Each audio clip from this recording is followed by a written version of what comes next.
කළු බැටළුවා සහ සුදු බැටළුවා සහෝදරයන් දෙදෙනෙක්. නමුත් එක් දිනක් කුණාටුවක් ඔවුන්ගේ ජීවිතය වෙනස් කළා. තවත් රසවත් කතා බලන්න channel එක subscribe කරන්න. එහෙනම් අද කතාවට යමු. කළු බැටළුවා සහ සුදු බැටළුවා.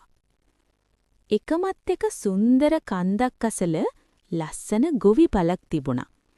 ඊටමත් සමීප සහෝදරයන් දෙදෙනෙක් හිටියා. එක්කෙනෙක් සුදු බැටළුවෙක්, අනිත් කෙනා කළු බැටළුවෙක්.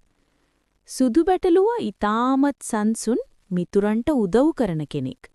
කළු බැටළුවා උද්‍යෝගී, කෙලින් තීරණ ගන්න කැමති කෙනෙක්. ඒ දෙන්න එකිනෙකාට බොහොම ආදරේ. එක් දවසක් උදෑසනක ඔවුන් දෙදෙනා කන්ද අසල තනකොළ කන්න ගියා. ඒ වෙලාවේ හදිස්සියෙම වැස්සක් සමග තද කුණාටුවක් ආවා. අපි ඉක්මනින් ගෙදරට යමු කියලා සුදු බැටළුවා කිව්වා. නමුත් කළු බැටළුවා කිව්වා බය වෙන්න එපා. අපි මේ ගස් යට ටිකක් ඉන්න පුළුවන්. කුණාටුව තවත් බලවත් වුණා. ගස් සෙලවුණා. තවත් වැස්ස තද වුණා.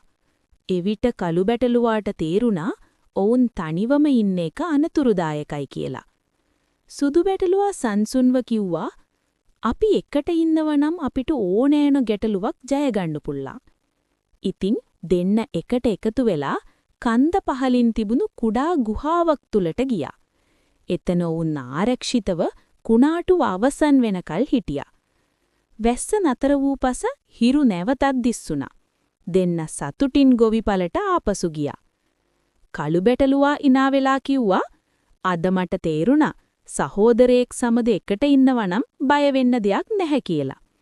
සුදු බැටළුවත් hina වෙලා කිව්වා වෙනස් වුණත් සහෝදරයන් අතර ආදරය සහ එකමුතුව තිබුණොත් ඕනෑම ගැටලුවක් ජය ගන්න පුළුවන්.